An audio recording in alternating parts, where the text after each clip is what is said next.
Oke, salam untuk seluruh peserta didik kami kelas 8. Ya, pertama-tama Bapak mengucapkan selamat bagi kalian yang telah naik ke jenjang berikutnya.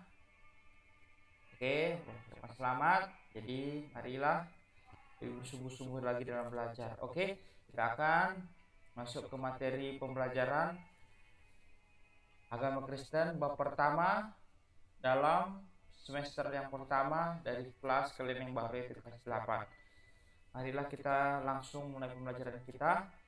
Namun sebelum memulai, mari kita berdoa. Buka tangannya, tutup matanya, kita akan berdoa. Bapa yang baik, terima kasih. Kami masih dapat belajar, semua oleh karena anugerah kebaikan-Mu. Tolong Tuhan, sehingga pembelajaran yang kami lakukan, yang kami pelajari dapat kami ingat Tuhan. Dalam nama Tuhan Yesus Kristus kami berdoa. Amin. Nah, pada bab yang pertama, kelas 8, pelajaran agama Kristen, kalian akan belajar yaitu apa itu hidup beriman. Apa itu hidup beriman? Oke. Nah, di bukunya halaman pertama hidup beriman.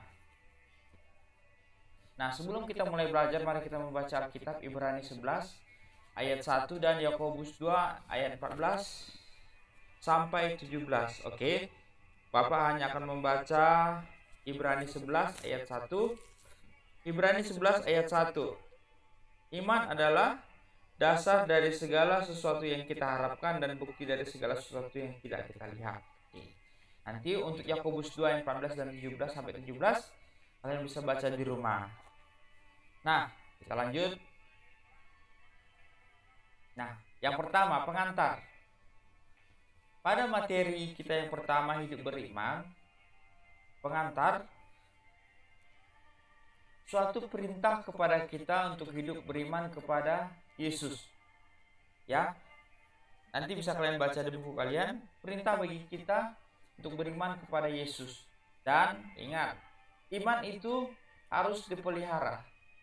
Jika iman tidak dipelihara, maka iman itu akan rusak ataupun hilang ataupun ya malah menjadi tidak beriman. Yang kedua, cara memelihara iman yaitu dengan cara mempercayainya dan mematuhi perintahnya. Mempercayai Yesus dan mematuhi segala perintah Yesus adalah cara kita untuk memelihara iman dengan memelihara iman dengan mempercayai dan mematuhi perintahnya. Jadi sangat penting mengapa kita harus beriman kepada Yesus. Dalam perjanjian lama, PL, iman berarti berpegang teguh kepada siapa? Tentu kepada apa yang kita percayai Allah pada zaman tersebut, ya. Nah, Abraham adalah tokoh iman dalam perjanjian lama. Jadi, dalam perjanjian lama ada seorang tokoh iman yang sangat terkenal, yaitu Abraham. Nah, nanti kita akan bahas bagaimana ia dikatakan orang yang beriman. Masih pengantar, dalam Ibrani 11 ayat 1 yang barusan kita baca tadi, mengatakan bahwa iman adalah percaya kepada sesuatu yang tidak dilihat. Jadi iman itu percaya kepada sesuatu yang tidak dilihat. Jadi kalau sudah nampak di depan mata, terus kita percaya, itu bukan iman, ya. Nah, beriman artinya mengamini janji-janji Allah dalam Yesus Kristus dengan segenap hati, akal budi dan perbuatan. Itu artinya beriman. Mengamini, percaya kepada janji-janji Allah dalam Yesus Kristus dengan segenap hati, akal budi dan perbuatan. Jadi percaya kita ditunjukkan dengan kita, pikiran dan tindakan. Kalian percaya bahwa Tuhan tolong kalian untuk jadi pintar, tindakannya harus ada, yaitu apa? Belajar, ya. Nah, materi ini akan Bapak sampaikan dengan cepat. Bapak harap bisa kalian lihat bolak-balik video ini. Bagian B, iman dan percaya. Menurut Niftrik dan Bolan, nah halaman 2, iman tidak bisa dipisahkan dari percaya.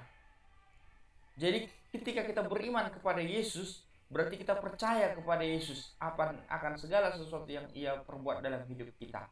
Nah, dalam perjanjian lama ada satu tokoh yang sangat terkenal yaitu Nuh. adalah orang yang mempercayakan hidupnya kepada Allah. Kita tahu bagaimana kisah Nuh. Ia membangun bahtera bersama anak-anaknya. Dia percaya bahwa Tuhan akan menyelamatkannya dalam bahtera tersebut.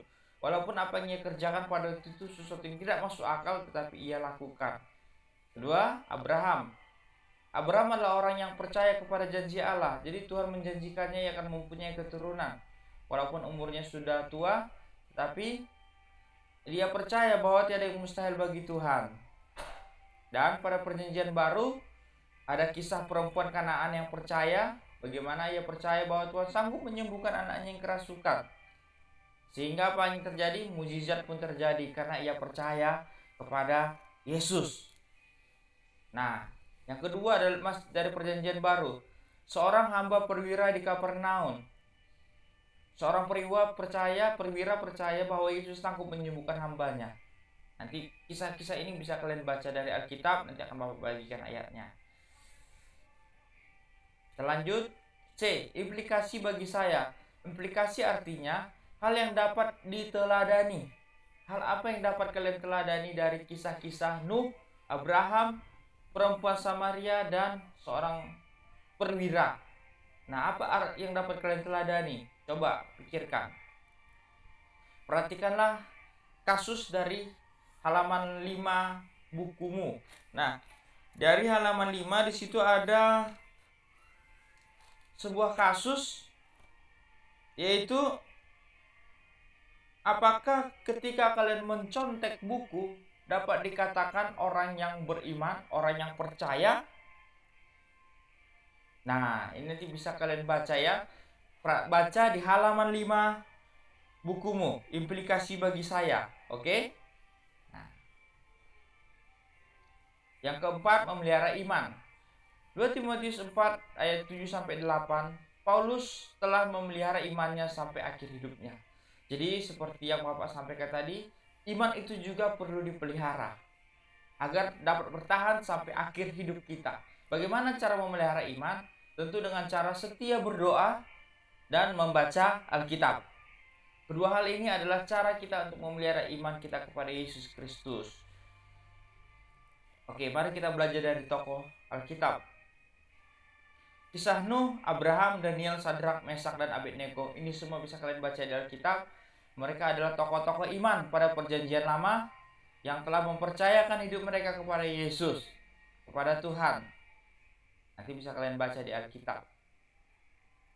Ciri-ciri orang yang memelihara iman. Yang pertama, bijaksana dalam memposisikan diri. Artinya apa?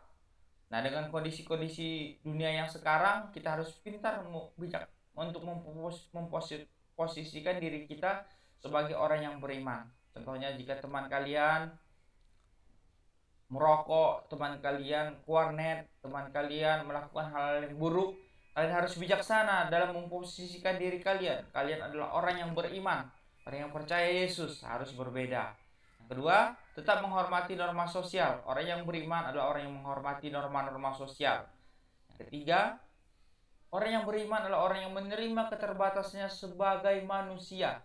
Kita harus sadar bahwa kita ini adalah manusia yang terbatas. Ini adalah tanda bahwa kita adalah orang yang beriman. Orang yang tidak sadar dengan keterbatasan dirinya bukanlah orang yang beriman. Yang keempat, menjaga dan membina hubungan dengan Tuhan dengan doa dan membaca Alkitab. Jadi orang yang beriman adalah orang yang terus menjaga hubungannya dengan Tuhan. Bagaimana? Dengan cara berdoa dan membaca Alkitab. Nah, tentu yang terakhir, orang yang beriman adalah orang yang tetap setia mengiring Yesus sampai kepada akhir hayat hidupnya.